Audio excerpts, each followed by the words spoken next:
को विदा करना, इससे बड़ा कोई दुख नहीं है। क्यों? क्योंकि जहां लड़की का सब कुछ होता है वहां कुछ नहीं रहता है, और जहां कुछ नहीं होता है वहां सब कुछ हो जाता है। पैदा हुई थी बेटी, उसने बाबुल बना दिया, और पढ़ा लिखा के बाबुल ने बेटी को बड़ा किया, और रोए रोए के लाड़ों को जब घर से विदा किया, लेकिन डोली में बैठाते समय बाप के मुंह से निकल गया कि आज हमने गंगा नहा लिया।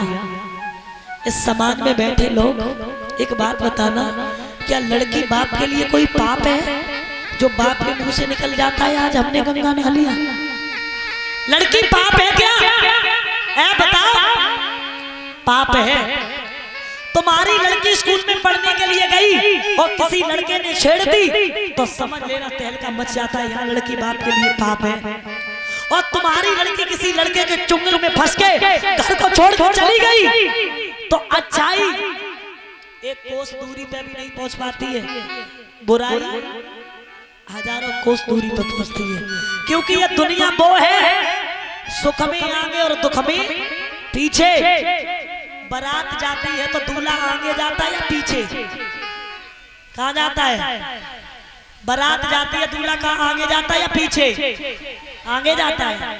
इधर आगे जाता है दूल्हा, दूल्हा पीछे जाता है, बारात के लोग आगे जाते हैं नाचते हुए, आज मेरे यार की शादी है। लड़का को बापू कह रहा हो कि आज मेरे यार की शादी है। बारात के लोग आगे जाते हो, दूल्हा पीछे जाता है। ये क्या हुआ? सुख में आगे। और जब एक अर्थी जाती है तो याद रखना, जब अर्थी जाती है तो अर्थी आगे जाती है पीछे? आगे जाती है और लोग पीछे जाते हैं। यह क्या है? दुख। तो दुख में पीछे और सुख में आगे। अच्छाई जो होती है वो अच्छाई एक कोस दूरी पे नहीं। अबे तुम्हारे नौकर लड़का तुम्हारे नौकरी में लग जाए ना तो तुम्हारे हेतु रिश्तेदार जान पे जब बताइयो तब गांव के लोग जान जाए। और बाई चांस कोई लड़की घर से निकल के चली जाए तो क्षेत्र नहीं, हर किसी बताना भी मत, तब भी पता चल जाएगा पता नहीं कहां से। तो ध्यान रखना, अच्छाई एक कोस पे भी नहीं पहुंच पाती, लेकिन बुराई हजारों कोस दूरी पे पहुंच जाती है। महाराज, लड़की वो महान मूर्ति होती है, उसी लड़की का सम्मान नहीं है। मैं कहती हूँ जो लड़की करके दिखा देती है वो लड़के कभी करके नहीं दिखा पाएंगे। और जो दर्द माँ बाप का आज इंसान इसके लिए परेशान है कि मेरे लड़का पैदा नहीं हुआ, मेरे लड़कियां हैं। लेकिन मैं ये कहते हैं कि जो तुम्हारे लिए लड़कियां, एक माँ को अगर बुखार आ जाए और वो बेटी ससुराल में सुन ले कि मेरी मैया को आज बुखार आ गया, एक फोन पे घर पे चली आएगी। और लड़का अगर घर पे होगा ना, उसकी इतनी हिम्मत नहीं पड़ेगी वो अपनी माँ को गाड़ी पे बैठा के दवा भी दिलवा दे। बताओ, गलत तो नहीं कह रहे? और लेकिन लड़की, जो लड़कियों को दर्द आ जाएगा वो बेटों को कभी नहीं आएगा, याद रखना, बेटों को। और जबकि एक बाप मजदूरी करता है तो लड़के के लिए मेहनत करता है, तो लड़के के लिए कोई लड़की जमीन साथ लेके जाती है? बताओ, भैया के लिए छोड़ती है? और आज अगर देखा जाए तो लड़की का हक है और जमीन ले लेगी आधी अपने हिस्से की, लेकिन जो मुट्ठी बांध के दे दोगे, जिस खूंटा से बांध दोगे उसी खूंटा से बन जाएगी। कभी वापस ये कहने नहीं आएगी कि पिताजी, चाहे वो सुखी रहे चाहे दुखी, लड़की ये नहीं कह सकती है कि पिताजी तुमने मुझे कैसे घर में कर दिया, चाहे उसका पति रोज मारे उसे, याद रखना। और इन लड़कों के लिए तुम जिंदगी में करो, अंत में ये लड़के यही कहते तुमने कर क्या दिया अपनी सारी जिंदगी में मेरे लिए। मैंने कानों से सुने ये शब्द कि तुमने मेरे लिए कर क्या दिया अपनी पूरी जिंदगी में।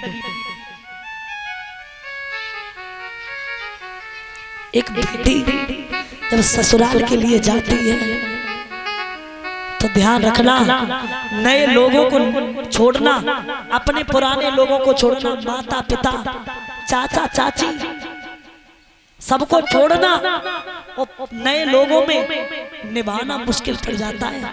ससुराल में पहुंचने के बाद ससुराल वाले भेजेंगे तो आएगी और नहीं भेजेंगे तो नहीं आ जाएगी। एक लड़की जब विवाह कर देते हो तो पराए घर की होके ही रह जाती है।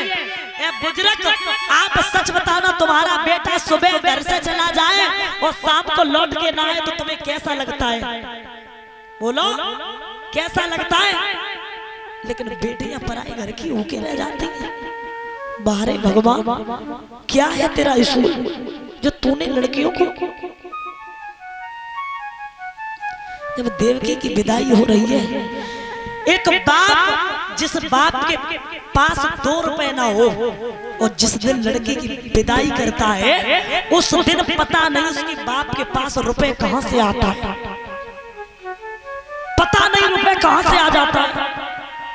और जब वो बाप अपनी लड़की को विदा कर देता है, वो बाप जमीन पे गिर जाता है और कहता है कि भैया मुझसे 6 महीने बात मत करना, क्योंकि मेरे शरीर में इतनी सामर्थ्य नहीं है जो मैं आपसे बोल सके। टेंट वाले को तुम देख लेना, हलवाई को तुम देख लेना, मुझसे अभी कोई बात मत करना। मेरे घर की तो चिड़ै ही उड़ गई। और सच बताना भैया कि तुम लड़का की शादी में भी गए होगे और लड़की की जब लड़की की विदाई हो जाती है तो तुम उस घर में कितनी देर रुकते हो? हमें जाने दो भैया, मेरा टाइम हो रहा, मेरा टाइम आप नहीं रुकेंगे। और वास्तव में जब लड़की की विदाई हो जाती है तो उस घर में ऐसा लगता जैसे वो घर खाने के लिए दौड़ता हो। अच्छा ही नहीं लगता बिल्कुल भी।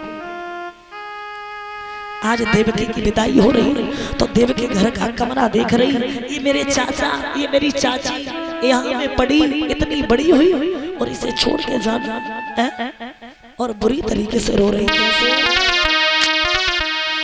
भैया रे मेरी जगत नगरिया काहे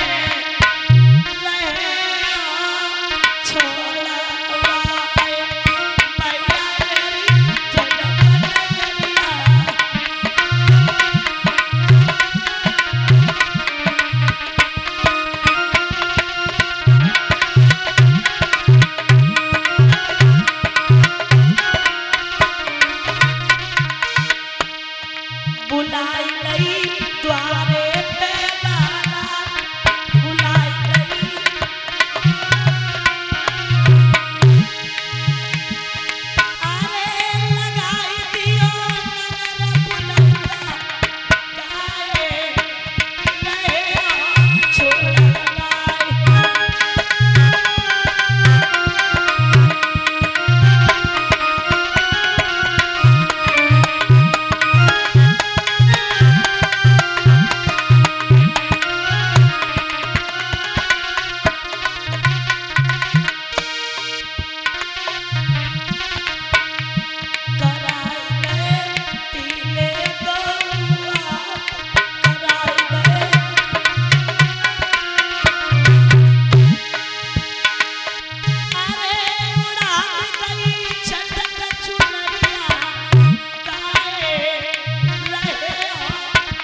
भोजराज कंस ने जवाब दिया है बहन कब तक चलोगी, ऐसा करो मेरे रथ में बैठ जाओ। तो रथ में देवकी जा रही, पीछे को एक रसाला है और ताके पीछे कंसराज वसुदेव के घर का साला है। आकाशवाणी होने लगी, देवता चिल्लाने लगे और बोले ओ कंस कंस मत फूल जरा, ये फूल फूल को मिलाएगा, देवकी का 8वां बालक होगा जो तुझे दूर में मिलाएगा। महाराज जैसे ही आकाशवाणी हुई एकदम से भोजराज कंस ने हाथ में तलवार उठाई और मारने के लिए चला।